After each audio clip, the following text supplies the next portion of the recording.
I want to begin first by thanking His Excellency the Ambassador for catalyzing this roundtable, our hosts at the University of Wageningen, the presence of the Minister of Agriculture and the Secretary of Agriculture from Bangladesh, illustrating the importance of this meeting and the call to action, and of course, our very important partner, the Bangladesh Agricultural Research Council, who we'll hear from Dr. Bakhtiar later today.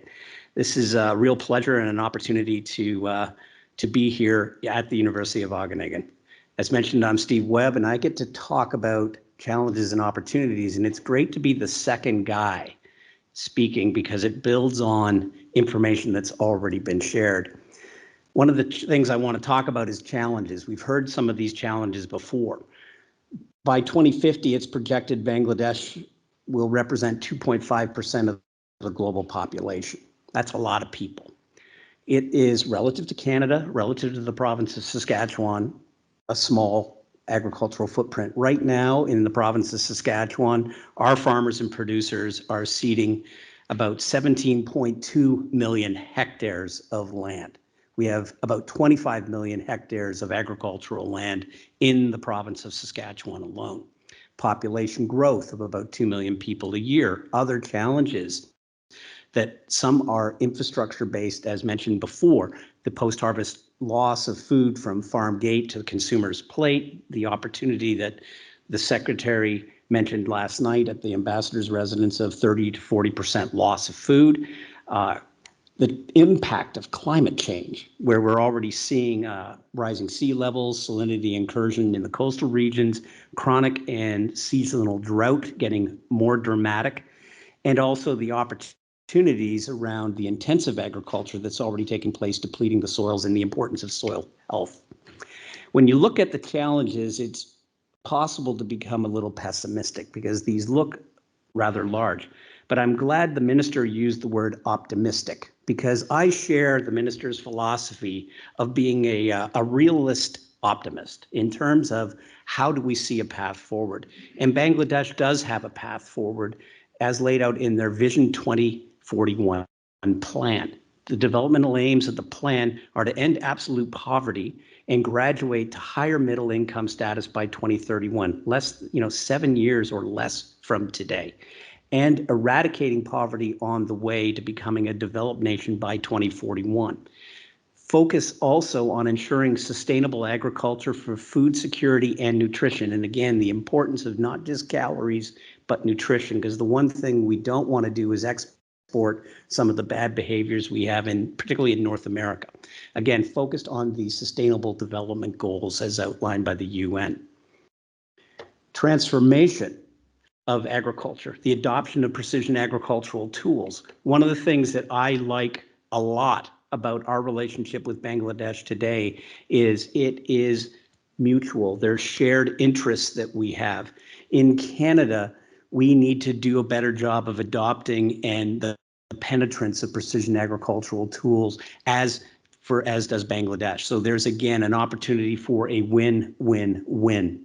Climate resilient technology, the development of high yielding varieties, the application of accelerated breeding technologies to be more on the front foot, more proactive in how to address climate change and other challenges, intensifying the production system, so having all the tools in the toolbox. We've already heard about post-harvest supply chain management, the loss of food from farm gate to people's plate, but also the opportunity by investment in this space to create more economic growth and export opportunities for Bangladesh. We heard about mechanization to deal with labor shortages and the opportunity to improve the cost position from the minister as well as the previous speaker. One of the areas that's near and dear to our heart is capacity development, both the infrastructure and the people, and engagement with the private sector, because we all know that it takes partnerships, the 3 Ps, academia, industry, and government. And I need to concede, I like the Dutch diamond of the interacting with the societal ones right out of the gate as well. So I have to change my 3-legged stool to a chair with 4 legs. Research priorities identified by Bangladesh include the climate resilient, climate smart technologies and stress and resilient varieties, maximizing yield, ensuring Bangladesh has access not just to the tools, but the infrastructure and the human capital to deploy them to maximize yield production, efficient management, crop diversification. We heard from the last speaker again the importance of crop diversification. Progress has been made, tremendous progress has been made in Bangladesh on producing rice. The opportunity we heard last night was to continue to increase rice production intensification while reducing its footprint to provide farmers more diversity for production from a economic resilience, but also from the nutritional value. The implementation of good agricultural practices. And again, that certification, not just the training, but the certification that's important, and the opportunity to look at how do we continue to develop the system and joint research. And again, this is what we're here to talk about today and the call to action that we've heard about the discussion, but then let's get the plan in place to execute against it. And then the full integration and application of the information communication technologies and adoption of the fourth revolution for agriculture. I want to give examples of that activity in action already in Bangladesh. Our relationship with Bangladesh does not go back as far as the University of Wageningen. We've mentioned before that the university, as Dr. Singh mentioned, has had a long relationship at the research to research level. Dr. Bert Vandenberg from the College of Ag Bio, a lentil breeder, was very much focused on the nutritional enhancement and nutritional supplement of lentils for Bangladesh. Our BARC program initiated in 2020 with the MOU. It is a multidisciplinary approach. We have established joint chairs, one at the University of Saskatchewan, led by Andy Sharp from the Global Institute for Food Security, and a twin in Bangladesh. We've established the Pierre Elliott, or the Bangabandhu Pierre Elliott Chowdhury Ag Technology Center, which is allowing us to support the development of infrastructure development as well as training of HQPs. The 5 thematic themes at which we're working on, you'll go back to what are the priorities for thematic change, what are the areas of focus, genomics and phenomics for plant breeding and crop improvements, the foundational capability to enable accelerated breeding to drive high-value varieties faster, soil health and quality, led by Dr. Angela Bernard-Hahn, the Dean of the College of Ag Bio and Resources, who will speak later. And again, soil health, as mentioned, is foundational to successful agriculture in Bangladesh and the world.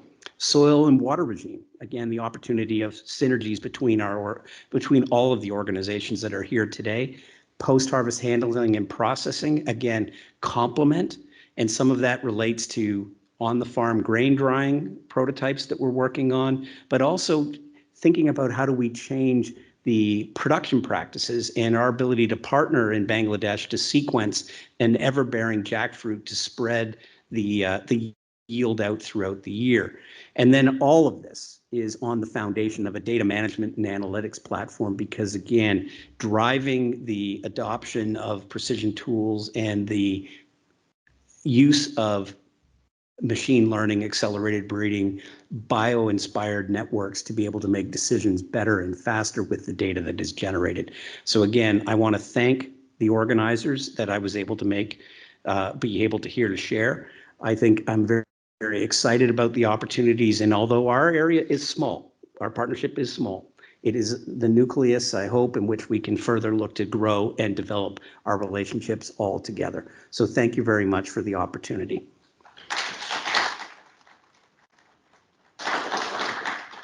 Thank you, Steve.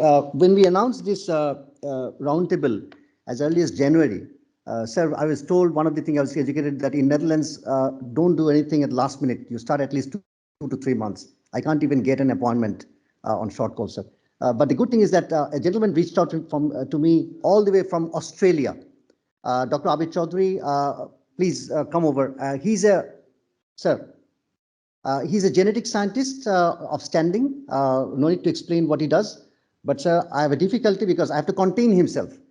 He has very exciting things, but please, with full regard, you will have the floor. But please, sir, your take on the what you heard. But before that, for all those who are connected virtually, please use the chat box.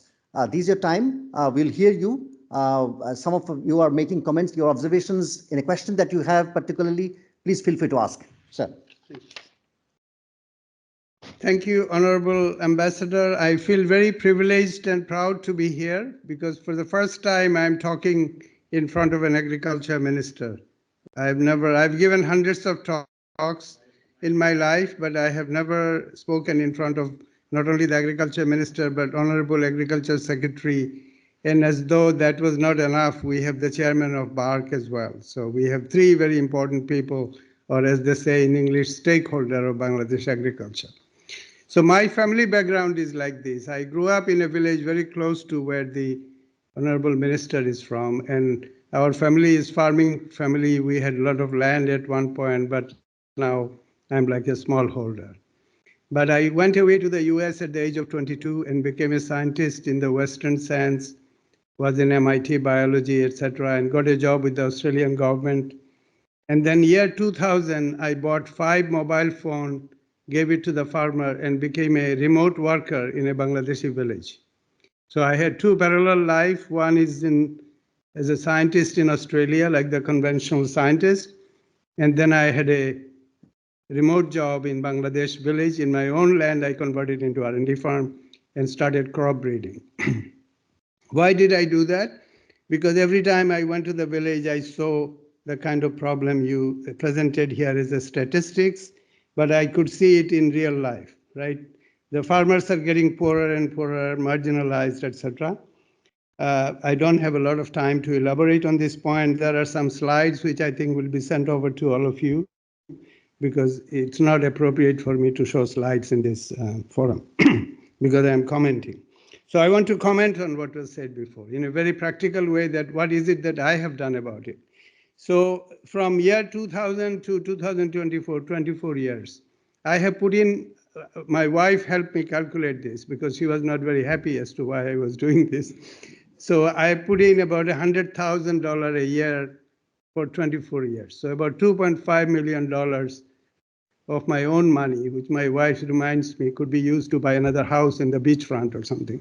But I put it in this farming experiment. And what have I done? Dr. Webb is very familiar with this line of work. So when in CSRO, I came up with this idea that why should crop hybrids be better always? Can you have an inbred which is better than hybrid?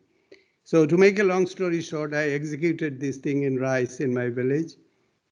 And we found that when we have this selection in a particular way, and parent selection, the rice was giving 5 harvests instead of 1 harvest. So you cut, it grows back, you cut, it grows back, and so on and so forth. And these also became extremely high-yielding rice, beating all the existing hybrid. And we did a replicate plot design, we phenotyped with the drone and so on. So this is something we have done. These varieties are available. I have spoken to the Honorable Chairman of BARC and will make it available for the national. So this is invisible, my private work, only my farmers knows about it and I know about it, but obviously it's for Bangladesh. Number 2, so this is land saving agriculture. We call it highest yielding rice so that land can be free. The second thing is that Bangladesh is way too dependent on hybrid, which are coming from China. Rice hybrid technology is coming from China. We don't have total control over the hybrid technology, so we are vulnerable. So I think these varieties will be a very powerful bulwark against food insecurity. Number 3, nutrition has been raised as an issue. So I have a company based in Australia and the US called GENOFAX, where we are researching what is good for your health kind of work. So for instance, black rice, we developed black rice. Colored corn, we took the laboratory strains, made them high yielding.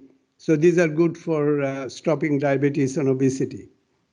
Number 3, from this town called Srimangal, that Honorable Minister is from, I found someone who can know satellite technology. So we can monitor our crop through not only drone, but also satellite Sentinel-1 and 2 and Sentinel-5 to measure the methane emission. So again, to make a long story short, we have deployed all 3 technology, crop phenotyping from the Sentinel-1 and 2, synthetic aperture radar and NDVI, even on cloud cover days, and to measure methane, we have deployed Tropomi, or the Sentinel-5.